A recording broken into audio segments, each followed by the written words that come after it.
Ok, pessoal. Bom, a primeira coisa foi que eu corrigi um exercício que eu tentei fazer na aula passada. Eu corrigi o output, que era o esperado aqui, tá? Para ser uma árvore. ah, Aqui eu diria. Aqui acaba sendo ainda a árvore binária assim, né? Todos os filhos da esquerda têm que ser menores do que o nó principal e os da direita têm que ser maiores. Então eu troquei aqui, ó, nessa árvore para isso ser mantido, isso recursivamente, né? Então todos os nós à esquerda, que são todos esses daqui, tem que ser menores que o zero, tá certo? Esses daqui tem que ser, na verdade, esse daqui tem que ser menor que o menos 2, e aí tá certo, por isso que eu coloquei aqui o menos 4, e o da direita tem que ser maior, então ele é o menos 1, que ainda é menor que o zero. E aí eu coloquei o 10 aqui, esse aqui estava certo no final e o output esperado era esse. Então, se alguém de vocês tentou fazer o exercício, desculpem, eu fiz essa correção aqui, na verdade agora, quando eu fui resolver, né? Fui tentar fazer o enunciado de cabeça sem testar, é um problema, né? Outra coisa que eu coloquei também, mas acho que isso aqui uma hora vocês iam perceber, foi um valor, né? Setando o atributo valor aqui, tá? A razão de eu querer resolver esse exercício é para comentar, além de ser legal, porque aí você pega aí a iteração em uma estrutura, no caso uma árvore, que não é uma estrutura linear, como as listas que nós estávamos vendo até então. Eu vou até mudar aqui para branch sandbox, porque eu vou resolver o exercício, mas eu não quero que fique na branch principal, tá? Então deixa eu só fazer aqui um rebase em cima dessa master, vamos ver se vai dar algum problema, não. E aí eu tenho, cadê a árvore? Se eu fiz um rebase, acho que eu fiz rebase na master, né? Na verdade é na rebase na 3.6, eu acho. Tá aí. Aí tem o exercício da árvore. Então eu fiz essas correções aqui, tá? Eu vou colocar a solução aqui nessa branch sandbox. Bom, como na realidade a forma de resolver no Python 2 seria a forma que com o que a gente viu durante a aula passada seria o como você resolveria. Bom, se você já rodar aqui o doctest, como sempre, você pode rodar antes, ele já te dá a dica falando, olha, a árvore não é um objeto iterável. E como nós tratamos sobre iteração na aula passada, para tornar um objeto iterável, uma das maneiras que a gente viu seria sobrescrever o método underiter e retornar aqui um objeto iterável. Bom, qual que é a lógica? Na realidade, pelo menos a lógica eu expliquei corretamente da árvore, né? Basicamente é uma busca chamada busca em profundidade, onde você vai primeiro imprimir todos os nós descendentes do nó atual, todos os nós esquerdos. Depois você imprime o valor do próprio nó e depois você imprime o valor dos nós direitos. E falando assim, você vai ver que na hora que eu escrever o código, eu sigo justamente isso. Então, qual que é a condição? Bom, pode ser que esse nó não tenha nó esquerdo. Eu coloquei, na verdade, sub-árvore esquerda e direita, né? Então, eu vejo se a árvore da esquerda não é nulo, né? Porque, principalmente quando chegar na raiz, por exemplo, né? Aqui no 4, esse cara não tem nem sub-árvore da esquerda nem da direita, elas são nulas. Então, se a árvore da esquerda não for nula, o que eu vou fazer? Eu tenho que iterar sobre toda essa sub-árvore da esquerda. E aí como é que você pode fazer isso? Bom, se esse cara existe, ele também vai ser o iterável, porque ele é uma outra árvore. Então você pode fazer o quê? Uh, para cada valor nessa minha sub-árvore da esquerda, o que eu faço? Eu posso dar um yield nesse valor aqui.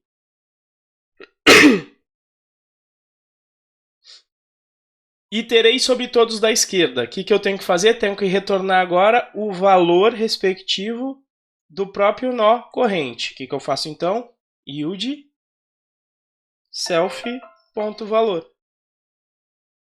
Depois eu faço a mesma coisa que eu fiz aqui com a subárvore da esquerda com a subárvore da direita.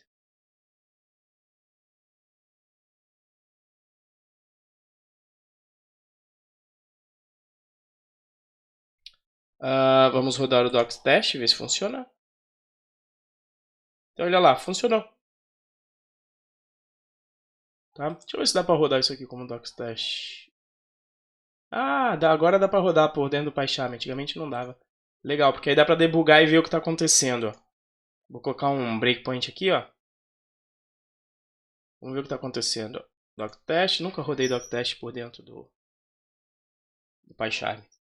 Então vamos lá, ó. O primeiro nó, dá para ver sempre pelo self.valor. Seria legal se colocasse um repr nele aqui, né? Pelo menos com um valor, porque aí ele já escreveria, eu não preciso ficar entrando aqui, mas tudo bem, ó. Valor 0, eu estou no primeiro nó. Tem árvore da esquerda? Esse cara tem, né? Lembrando que a árvore da esquerda do 0 vai ser essa que tem o nó menos 2, né? Então ele vai entrar efetivamente de novo nesse dunder-iter aqui na hora que for fazer esse for, né? Aí ele entra novamente aqui. Só que agora o self é aquele que tem um valor menos 2. Aí ele entra novamente e tem cara da esquerda? Tem, porque o que é da esquerda é o menos 4. Aí ele entra aqui no do menos 4, ó.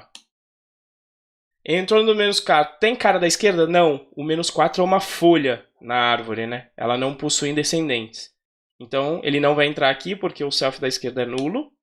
Aí ele retorna o menos 4 como valor. Então, esse cara vai dar o primeiro yield do for da de cima. Depois, o que ele vai tentar fazer? Bom, dá uma olhada, veja aqui no console. Na verdade, ele ainda não ele deu o yield aqui do menos 4, né? Aí ele continua a execução. Tem filho da direita? Não, não tem. Então ele vai retornar realmente o yield do valor. Self.valor vai ter aquele cara ali, que ele já retornou. Deu um yield no menos 2 e agora vai procurar os filhos à direita do menos 2. Filhos à direita do menos 2, tem? Tem. É o menos 1. Então, o que ele vai fazer? Vai entrar novamente no método iter, agora da subárvore respectiva ao menos 1. Menos 1, tem filho da esquerda? Não, não tem. Então, o que ele vai fazer? Vai dar o yield no self, no valor dele mesmo, que é o valor do menos 1. Aí o for continua. No caso ali, retorna o valor de menos 1. E aí, finalmente, o 0 vai retornar o seu valor. Esse daqui é o nó raiz, né? Vai retornar o 0 finalmente. Por fim, ele vai procurar pela árvore da direita, que é o nó respectivo ao 10. Olha lá. Ele vai retornar. O 10 não tem filho da esquerda. Portanto, ele já retorna o seu valor. E aí, ele imprime. Deixa eu sair aqui do... Olha lá. Então, eu consigo ter o teste passando justamente como eu queria. Vocês conseguiram sacar essa ideia do yield aqui? É quase como eu falei, né? Itere sobre os filhos da esquerda. Aí você dá um for valor in e dá um yield em cada um deles.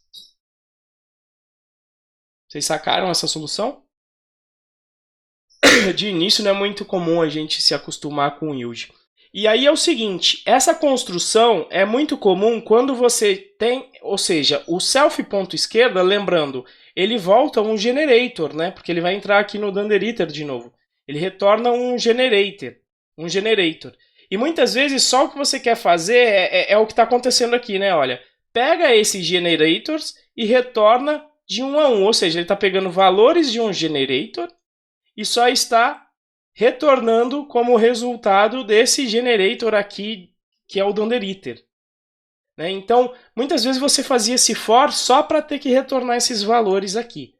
Então, em Python 3, a maneira mais elegante de fazer isso é, se você quer dizer para ele, não, retorne os valores de um generator como se fosse o retorno dos valores desse aqui, desse cara, esse yield.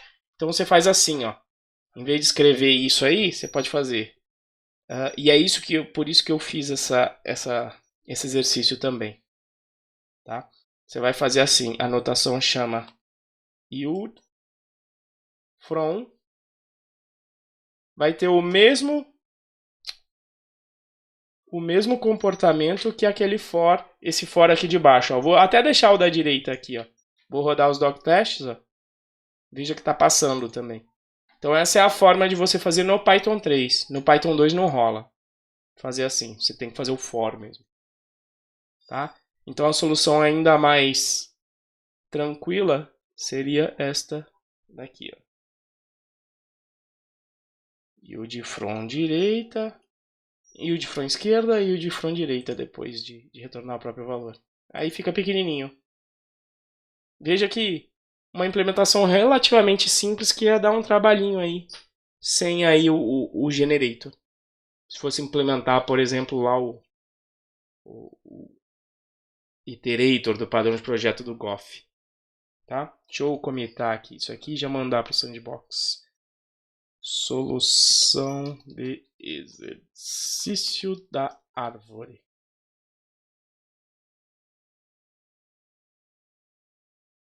Mas enfim, tem que fazer, tem que praticar um pouco isso aqui.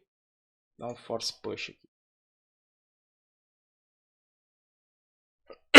Tem que exercitar aí para realmente isso do generator entrar no sangue aí, você realmente utilizar em seu benefício aí no dia a dia, tá? Esse exemplo da árvore aqui é bem legal.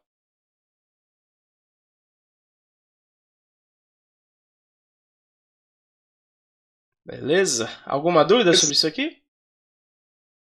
Opa, alguém tentou falar alguma coisa aí? Pelo menos no microfone aí. Deixa eu ver, chegou mais alguém? Chegou o Silas aí. Alguém tentou fazer alguma pergunta? Não? Dou-lhe uma. Dou-lhe duas. Dou-lhe três. Opa, fala aí, Silas. Sei como é, meu filho tá com... Faz 3 meses amanhã. Na verdade, nas 3:30 da madrugada de hoje para amanhã. Ele faz 3 meses. Beleza? Mas o negócio é treinar. Com esse negócio de generator aqui é treinar. Às vezes dá uma olhada no código dos outros. Mas vejam que às vezes fica com uma solução elegante para um problema relativamente, não muito complicado, mas relativamente complicado. Tá? Então vamos voltar aqui para a versão 3.6, onde eu posso mexer, a gente pode ver os outros códigos lá. Então, agora estamos atrasados apenas 10 minutos, que foi o tempo de resolver esse exercício, então agora a gente está em dia aí com a nossa ementa, e aí de repente deu um tempo de fazer uns exemplos mais detalhados que eu gostaria de fazer com vocês, tá? Nossa, acho que eu não atualizei. Mentira, tá? Não, esse vai ter muito do que tá aqui, sim, mas não nessa ordem. Eu alterei a ordem.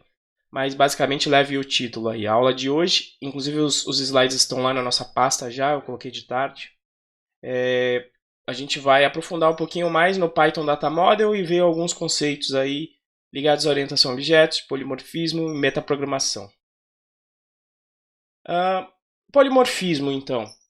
Basicamente é tratar diferentes instâncias da mesma maneira. Na realidade, quem fez o curso, o Python Birds, a gente viu lá o polimorfismo por herança. Né? E aqui a gente já deu uma modificada e mostrou o tal do duck typing, né? Onde o que interessa é o comportamento do bicho e não o DNA. Né? E isso daqui é a tradução aqui do polimorfismo, né? Tratar diferentes instâncias da mesma forma, ou seja, uma mensagem ela pode ser enviada sem que você saiba o tipo do objeto para o qual você está enviando. E o objeto tem a responsabilidade de tratar corretamente aquela mensagem. E aí ele coloca aqui essa ressalva, pelo menos do ponto de vista dele, né, do objeto, da implementação.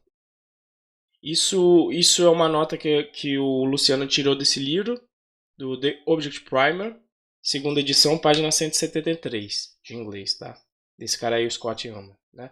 E aí o exemplo foi aquela função dobro para int e str. E aí também falando sobre o que a gente viu lá na parte do protocolo de sequência. E aí a gente vai investigar um código que agora acredito que nós tenhamos condições de entender, que segue justamente o protocolo de sequência, que é o código aqui do baralho. Olha. Então está lá no nosso repositório, na raiz inclusive. Desculpem aí, eu tô gripado novamente. Ou resfriado, na realidade. Então, e aí nós vamos ver aqui algumas coisas interessantes que na realidade nós não vimos ainda. Acho que eu não tinha comentado com vocês. Tá? Então, a ideia desse módulo baralho é apresentar a construção dessa classe baralho. Onde, fazendo o paralelo com o baralho da vida real, né? Um baralho seria aquele container que possui cartas, né? E aqui vem esse cara que eu gostaria de comentar com vocês, esse cara estranho aqui, que é esse cidadão aqui, ó. Que a priori, eu vou até deixar ele comentado aqui, ó. Vou deixar essa porção do código aqui comentada. E vamos ver primeiro uma implementação que seja mais familiar ao que nós vimos no outro curso, mas que talvez seja familiar para quem está começando e só aprendeu a ver as coisas com classe, né? Que seria o caso de quem fez só o Python Birds, né?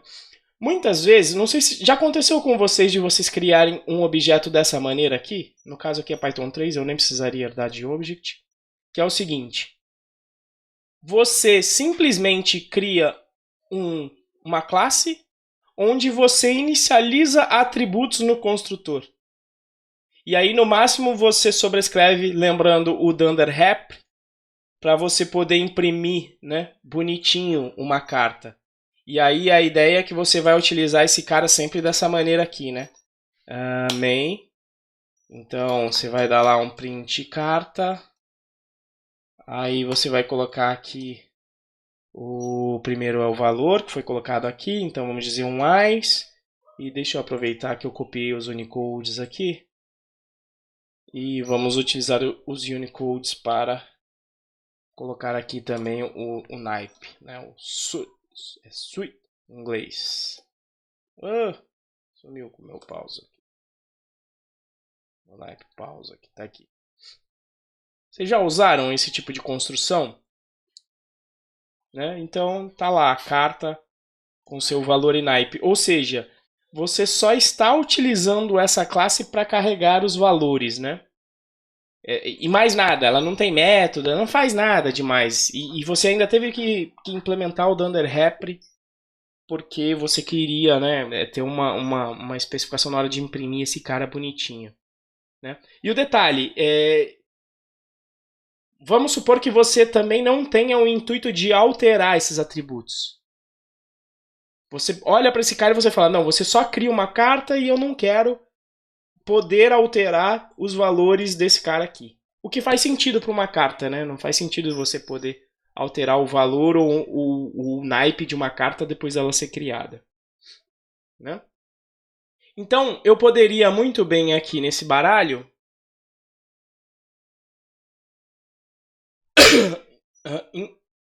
importar aqui aquela carta. Ó. Então,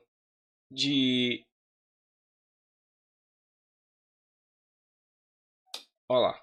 Dei um import aqui na carta. Olha lá. Aqui. E sai utilizando. E aí vamos lembrar do protocolo de sequência imutável.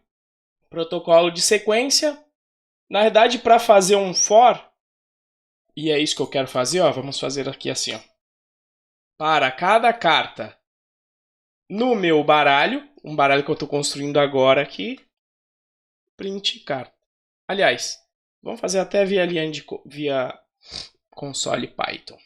Depois vocês vão ver por quê. Eu vou fazer aqui pelo console, tá? Depois, de repente, eu Não, esse primeiro vamos fazer por aqui, depois eu copio para lá. Então, vou fazer o main aqui, fala carta baralho, print carta. Isso aqui funciona por quê? Para eu fazer o for, lembrando lá, na realidade a única coisa que eu precisava não era nem do Dunderlane, era do getItem. Relembrando lá, ele vai chamar um DunderIter aqui. Se houver o DunderIter, como não tem, ele vai tentar pegar parte do protocolo de sequência, que é pegar os elementos na sua ordem sequencial, e vai acessar e imprimir o carta aqui. Então, se eu pedir para imprimir esse cara aqui, tá lá. Podia inclusive pedir o número ali de cartas, mas vejam aqui, ó lá. Todas as de copas, todas as de ouros e todas as de paus. Tá? Então é isso que esse código está fazendo. Alguns detalhes aqui. No List Comprehension você pode fazer esse tipo de código aqui. Esse é um detalhe. Então, se você fizer um for n in self naipes, for v in self valores, é como se você aninhasse os for mesmos, né? Então, ele vai pegar primeiro o naipe, um naipe aqui, na ordem, e aí ele vai iterar por todos os valores que estão aqui. Ou seja, na prática, fazer o for dessa maneira é a mesma coisa que fazer isso aqui, ó. Vamos testar, para ver as coisas que a gente viu. For n v in product, tinha essa funçãozinha que eu tinha mostrado para vocês, do iter tools, de self.naipes, self.valores. Se eu pedir para imprimir, vamos ver se ainda funciona. Olha lá, funciona. Beleza?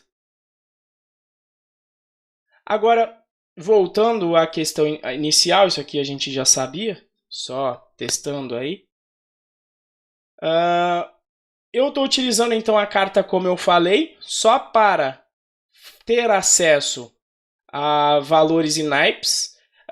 Detalhe aqui também, ó, atributo de classe, criado de maneira preguiçosa, né? Se você fosse criar isso aqui como uma lista, isso aqui ia dar para digitar é chato, né? Porque você coloca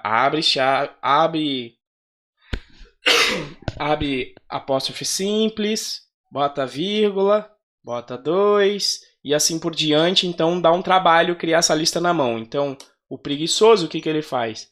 Ele cria a string separada por espaço com a lista que ele quer criar e depois ele chama o split. Então quando você vê isso em código, era preguiça do programador digitar. Tá? Principalmente porque isso aqui é um cara que só vai rodar uma vez, porque é atributo default de classe, só quando o Python carregar esse script importar esse script. Essa operação só vai ser feita uma vez, então a priori não tem nenhum custo significativo aí de processar isto aqui. Tá? Mas finalmente, retornando como eu queria desde antes, quando você cria então a carta, você observa que em nenhum momento você vai fazer a alteração dos atributos dessa carta e de repente, como é o caso aqui do baralho, no teu negócio não faz sentido você alterar os valores dessa carta, você só está utilizando para poder segurar valores, nesse caso naipe valor, poder acessar esses valores e poder imprimir. E aí por conta disso a gente teve que sobrescrever o método dunderwrap. Quando você quer fazer isso que eu falei, e vai ser imutável, essa carta aqui, essa classe, ela funciona quase como uma tupla, né? O problema é que se a gente utilizasse tupla e o primeiro valor fosse valor, o primeiro atributo fosse valor e o segundo naipe, a gente ia ter que ficar acessando os elementos da tupla pelo número, o que aí dificulta um pouco, já é mais chatinho acerca da semântica, né? Porque aí você perde o valor semântico do valor e o naipe na hora de acessar os elementos via ponto valor, via ponto naipe. Então, dentro do Python existe uma outra bibliotecazinha bacana que é o chamado named tuple, ou seja, uma tupla nomeada. Está dentro também do pacote collections, que é outro pacote importante para você tratar com coleções de objetos. Tá? Deixa eu até colocar aqui para cima. Como funciona o named tuple? É como se você fosse criar uma classe em tempo de execução, mas que faz aquilo que eu falei, só para segurar os valores. Como funciona? Você diz o nome que você quer que a, entre aspas, classe tem. Então eu coloquei, é por isso que eu coloquei aqui carta. E aqui você pode colocar tanto, você quer os atributos que essa classe possui. Então pode ser, você pode passar de 1 a 1 assim, ou se você passar uma string já separada com os espaços aqui, internamente o named tuple faz a mesma coisa que eu fiz aqui com números e naipes, ou seja, ele vai dar um split aqui onde cada um desses tokens separados por espaço, no caso aqui valor e naipe, vai ser o conjunto de atributos, onde o primeiro, no caso aqui, vai poder ser acessado por valor e naipe. Sacaram? Então, essa implementação de carta que está aqui, tirando que aqui você pode alterar os valores dos atributos, depois de criar o objeto, tirando isso, é a mesma coisa que você fazer isso. Então veja que dá bem menos trabalho na hora de digitar. Vamos testar aqui no Python Console, para ver se isso está funcionando então. Então eu vou criar um novo baralho. Primeiro tem que portar, né? Não rola. Não me dá autocomplete. Então vou ter que imprimir from baralho, import baralho. Baralho igual a um novo baralho. Opa! Na verdade, baralho igual a um novo baralho construindo. E aí eu posso acessar a primeira carta do baralho assim, porque eu tenho o protocolo de sequência. Olha lá, posso acessar o valor. 1. Na verdade eu tinha que ter tirado o 1 daqui nesse baralho, né? Isso aqui é um bugzinho. Eu vou deixar aí por enquanto. Ou, vou alterar aqui, né? Como é que eu posso alterar aqui também, né? Por exemplo, podia dar um baralho roubando aqui cartas. Ponto. Pop. Se eu não me engano, se eu colocar 0, eu acho que ele tira o primeiro. Ou não? É cartas. Deixa eu ver se ele tira. Como assim? Tá, porque é do objeto. Então é baralho com minúsculo. Vamos dar um pop aqui.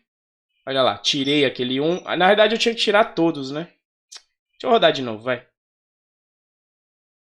Vou tirar todos os que tem com 1. Então vamos lá de novo. Importo o baralho. Construo um novo baralho. E aí sim, baralho 0. Ponto valor.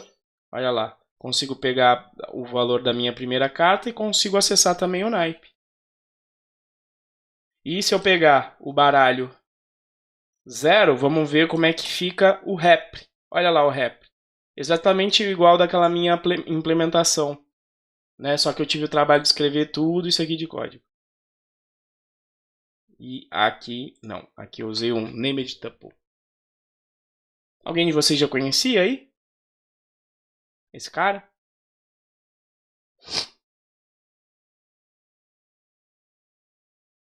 O Thiago ia dizer que não, né? Porque ele falou que sempre fazia assim, porque quando a gente está com preguiça, a gente coloca esse named tuple. Preguiça não, você vai utilizar e tem os requisitos que eu mencionei ali para vocês, né?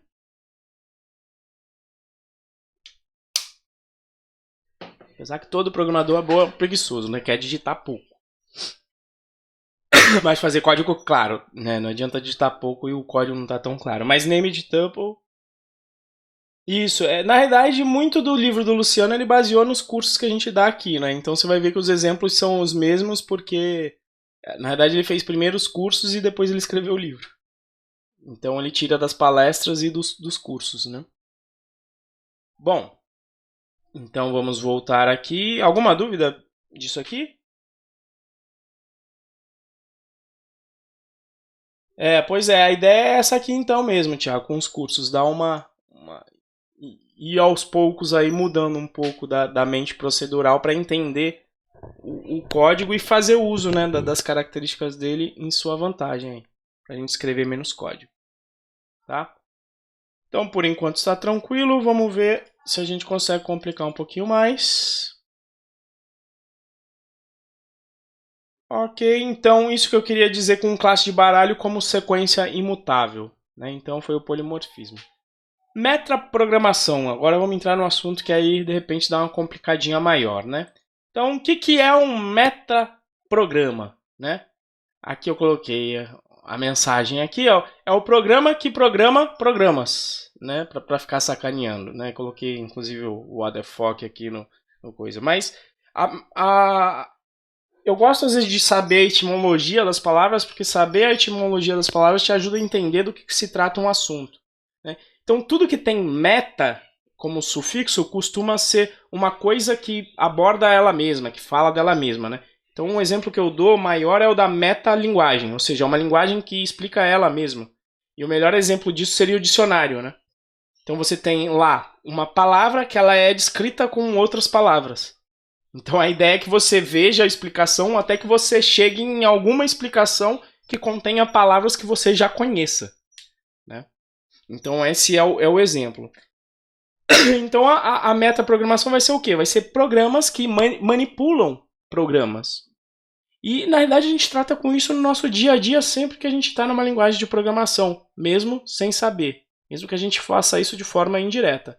Por exemplo, exemplos de metaprogramas estáticos. Os compiladores, né? O que os compiladores... Opa, vi aqui a mensagem. Boa, esse deve ser legal. Pô, sacanagem, Silas. Os assuntos anteriores não foram?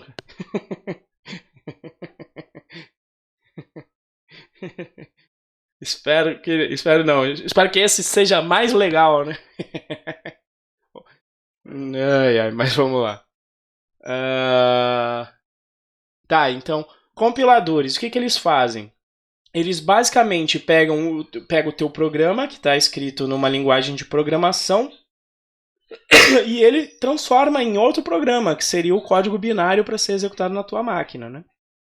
O interpretador também em si é um cara que faz isso, né? Está fazendo a mesma coisa que o compilador, só que não precisa ir da fase do compilação, ele está fazendo isso conforme ele está rodando. E os pré-processadores também, são caras que fazem o pré-processamento de alguma linguagem ou de alguma função que vai ser preparada para uma outra fase de processamento, tá? Isso acontece inclusive no ciclo ali dos compiladores às vezes, né? Você tem um analisador, por exemplo, o primeiro é o léxico, se eu não me engano, que vai fazer um pré-processamento para preparar para o pré-processador, para o analisador sintático, que por sua vez, por último, vai passar para o analisador semântico da linguagem, né? Mas existe a metaprogramação também de metaprogramas dinâmicos, ou seja, aqueles que vão alterar a execução de um programa em tempo de execução. Então, um exemplo são frameworks, né? E, em geral, frameworks, inclusive, sozinhos, se você não estendê-los e adicionar nada, eles não executam nada, né? Exemplo aí, framework web famoso Django, né? Interpretadores, novamente, porque você pode ter interpretador dinâmico, e um exemplo seria o loop de avaliação de código que a gente tem, o próprio Python Console aqui, né, seria um exemplo de interpretador dinâmico, porque você digita alguma coisa e ele já te responde o resultado daquela interpretação. E as DSLs da vida aí também seriam exemplos de metaprogramas dinâmicos. Beleza?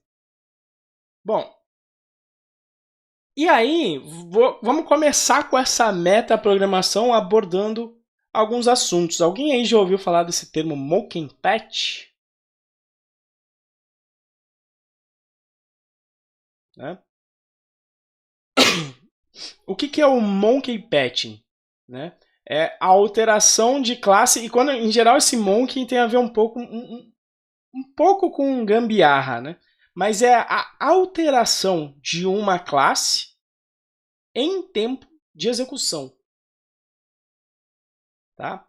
E isso acontece muito em linguagens dinâmicas, mas você tem que utilizar com parcimônia, né? Porque se você ficar adicionando muitas coisas em tempo de execução, fica difícil de você saber quais são os métodos e os atributos que existem para aquela classe só de ler o código, né? Como é criado em tempo de execução, você não tem acesso àquilo só de ler o código. Você vai ter que entender a execução do seu programa para saber tudo que uma determinada classe oferece. Mas às vezes é bom para quebrar um galho ou para fazer alguma coisa, tá? Então, um exemplo aqui, ó. E por isso que eu rodei o exemplo quis rodar o exemplo do baralho aqui no console, né? Bom, aqui até agora o protocolo de sequência me foi suficiente porque eu só gostaria, né? O que eu fiz até agora foi isso aqui, né? For carta em baralho. Na verdade, baralho com minúsculo, que é o objeto, print carta.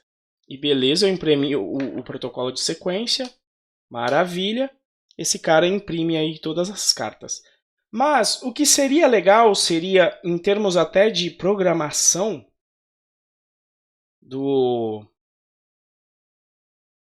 em termos não vou falar de beleza de código, mas de você ler e entender o que você está fazendo, é o seguinte. A gente tem a função shuffle que serve para embaralhar uma lista. Vocês se lembram desse? O pacote random, onde você coloca uma lista lá dentro e você pode embaralhar essa lista, né? Ah, eu tinha que ter a lista, na realidade,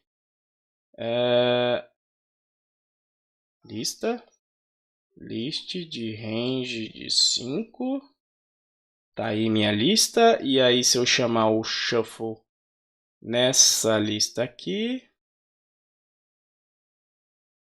o resultado fica embaralhado. Certo? Então seria legal, né? Veja, todo mundo está acostumado a ver isso com uma lista comum em Python. Então seria muito bacana se eu pudesse fazer isso aqui também, né? Ou seja, embaralhe o baralho.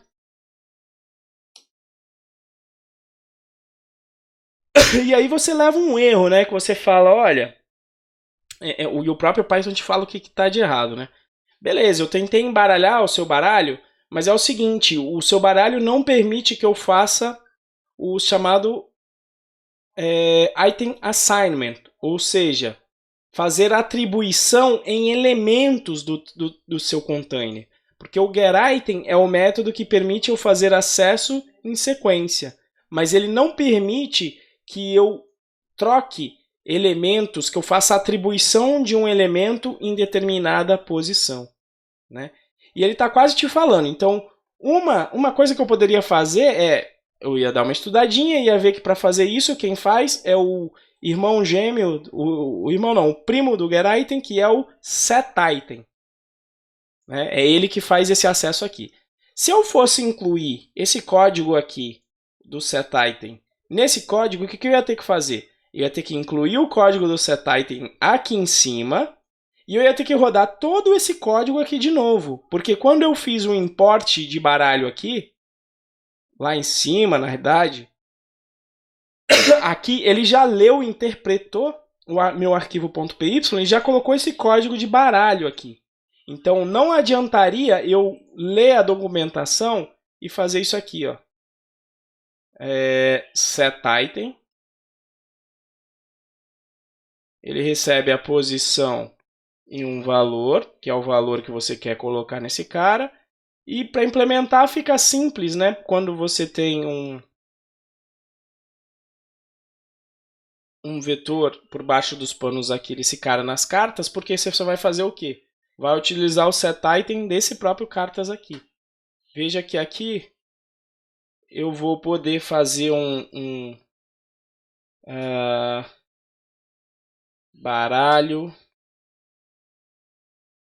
Inclusive aqui eu posso fazer coisas bizarras, porque eu não tô acessando, não estou dizendo qual é o tipo que eu posso colocar, ou seja, pega o elemento 0 e joga para 8. Estou fazendo validação nenhuma, veja que se eu rodar esse código aqui, ó, ele roda numa boa e não deu pau. Mesmo eu colocando aqui que o primeiro elemento do meu baralho vai ser um 8. Tá? Mas não adiantaria eu tentar fazer a mesma coisa nessa minha seção do Python Console, porque... Nisso, cadê o... Ah, tá, lá embaixo. Então não adiantaria eu fazer isso, porque esse módulo que eu alterei agora, ele não vai influenciar nesse meu código que está aqui. Porque ele rodou e carregou já esse módulo lá em cima, antes de eu fazer essa alteração. Então, na memória dessa minha seção de console, esse satitem não existe. Então, eu teria que rodar novamente todos esses códigos aqui para ver o shuffle funcionando. Agora, você conhecendo que o formato de um método e sabendo que você pode, que a classe em si é um objeto, você pode fazer o chamado monkeypatch, que é editar uma classe em tempo de execução, ou seja, adicionar elementos em tempo de execução, porque o Python te permite isso, né? Lembrando que é uma linguagem com objetos dinâmicos, que permite que você crie atributos em tempo de execução. Então, para começar a explodir um pouco a cabeça de vocês, veja, eu não executei aqui o baralho. Quando eu perguntei o que é baralho, ele me falou, olha, é uma classe do tipo baralho. E na verdade é um objeto, então, esse cara aqui. Tá? Então o que eu vou fazer? Ah, eu sei que o formato é esse setitem que está aqui em cima. Então eu vou fazer assim, ó, def setitem. Então vou criar uma função qualquer que vai receber o self, por curiosidade aí, bota o self aí também. Eu preciso receber uma posição, um valor. Aliás, eu devia ter colocado ali valor aqui também, para já tá tudo em português. Poderia até chamar, em vez de valor aqui, seria mais legal até chamar de carta, né? Que vai ser uma carta que eu vou querer posicionar no meu baralho em geral. E aí o que eu faço? Eu implemento esse cara, né? Self cartas na posição que você me passou como parâmetro, eu vou fazer a atribuição de uma carta. Então tá pronto o meu método setItem. Só o que está faltando? Está faltando, lembrando, setItem é uma função que eu criei aqui.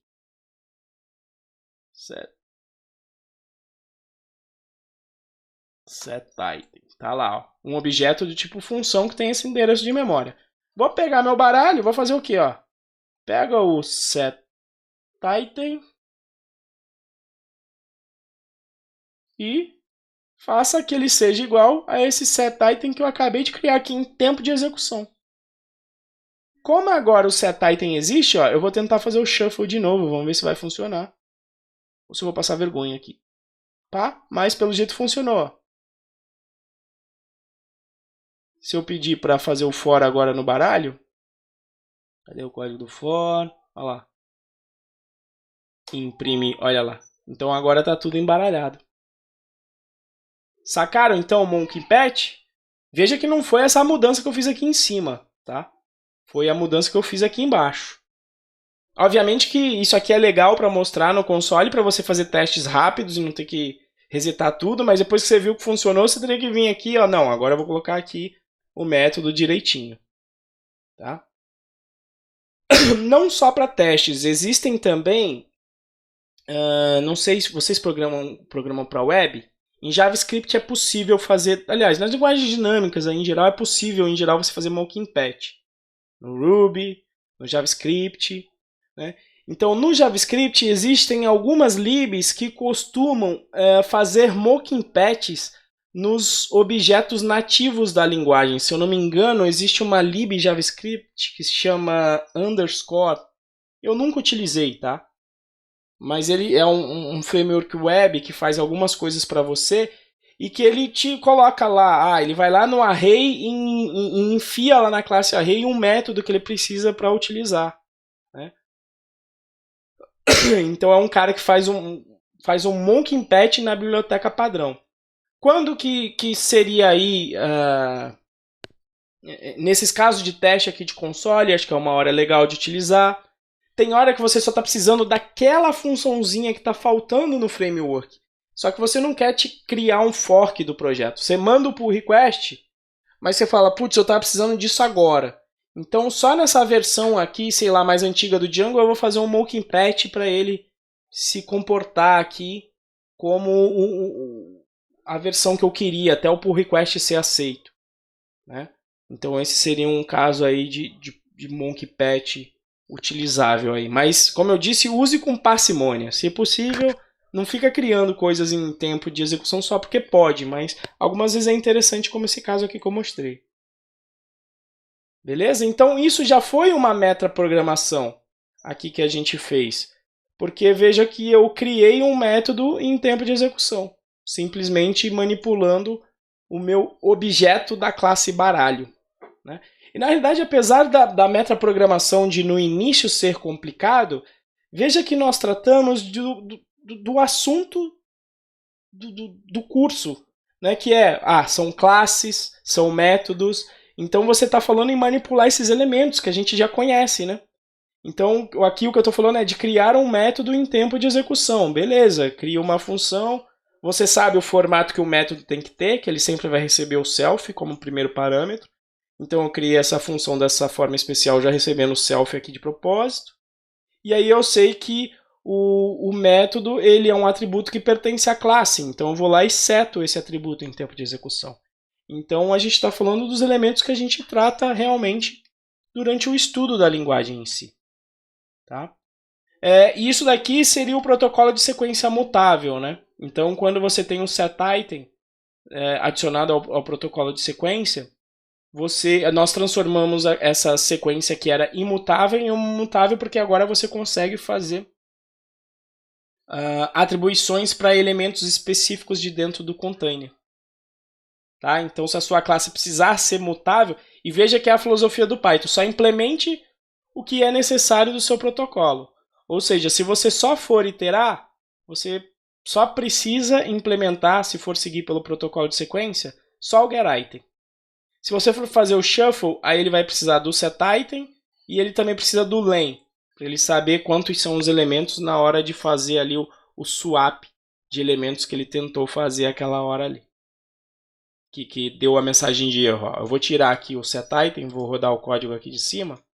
Esse código aqui que ele dá pau, né? E aí ele avisa o porquê. Ele está falando, olha, eu não consigo fazer assignment de elementos, né?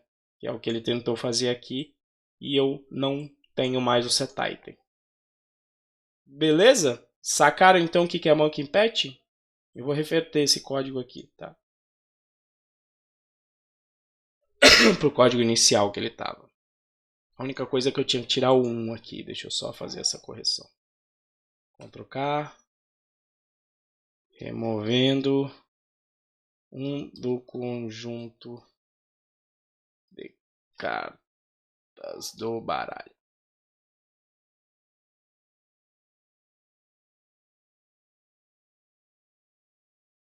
Alguma dúvida aí sobre isso, pessoal?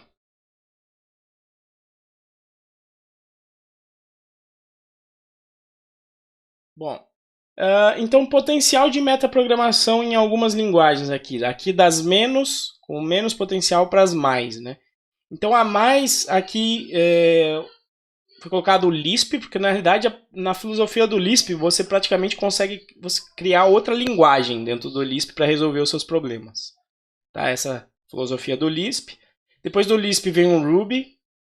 Tá? O Python vem logo depois do Ruby, porque ele faz aqui uma solução ali de um trade-off bacana, que eu vou comentar. Depois o JavaScript, depois o Java, depois o C++, depois o C, depois o Pascal. Tá? Então em Java, se vocês estudarem a API de Reflection, ou se você for procurar também se chama de introspecção, lá no Java você também vai encontrar bibliotecas para fazer metaprogramação. Só que é mais complicadinho do que no Python, na minha opinião. Né? Metaprogramação orientada a objetos, então. A abordagem aqui vem do Meta Object Protocol, ou seja, quando você tem um metaprotocolo de objetos, né? Onde você tem então uma API para a manipulação de objetos em tempo de execução. Né? E às vezes você nem precisa de uma API, vê que a característica da dinamicidade de possuir objetos dinâmicos do Python já permitiu que a gente criasse ali um mocking patch. Então, exemplo de objetos que podem ser manipulados em tempo de execução. Classes, funções, closures, que a gente vai estudar mais quando eu ver programação funcional. Módulos, vocês viram quando eu troquei uma biblioteca importada por outra, quando a gente viu lá a parte do teste na Tombola. O bytecode pode ser manipulado. E outros objetos que também só podem ser criados em tempo de compilação em linguagens estáticas. Você pode criar classe em tempo de execução, entre outras coisas. Tá? Existe esse livro aqui, que o Luciano comentou, que é um livro clássico sobre sobre protocolo metaprotocolo de objetos, que é esse livro aí, The Art of the Meta Object Protocol. Veja que o livro ele é de Common Lisp, tá? Mas ele serve para você entender muito bem os protocolos de qualquer outra linguagem, de Ruby, de Python, de JavaScript a fundo. Tá? Esse livro aqui ele vai bem a fundo no assunto, mais do que a gente vai aqui no curso. Tá? Para quem tiver curiosidade, fica aí a bibliografia para dar uma olhada. Tá? Então, linguagens aí com metaprotocolos aí. Java, JavaScript, PHP, Python, Ruby, Scheme e Lisp. Tá? E o Python Data Model, que é o que a gente vem estudando e que a gente vai ver mais uma parte, a gente já viu a parte do protocolo de sequência, com Dunder Iter, com geradores lá, que tem que ter um Dunder Next, Dunder Len, etc. É um exemplo concreto desse metaprotocolo de objetos. Tá? E aí vamos fazer o seguinte, antes de entrar aqui nos métodos mágicos, vamos fazer o nosso intervalinho de 10 minutos. Tá? Até aqui vocês têm alguma dúvida? Enquanto eu vou procurando aqui pelo timer. Tranquilo? Então vamos parar de gravar no Blue Jeans.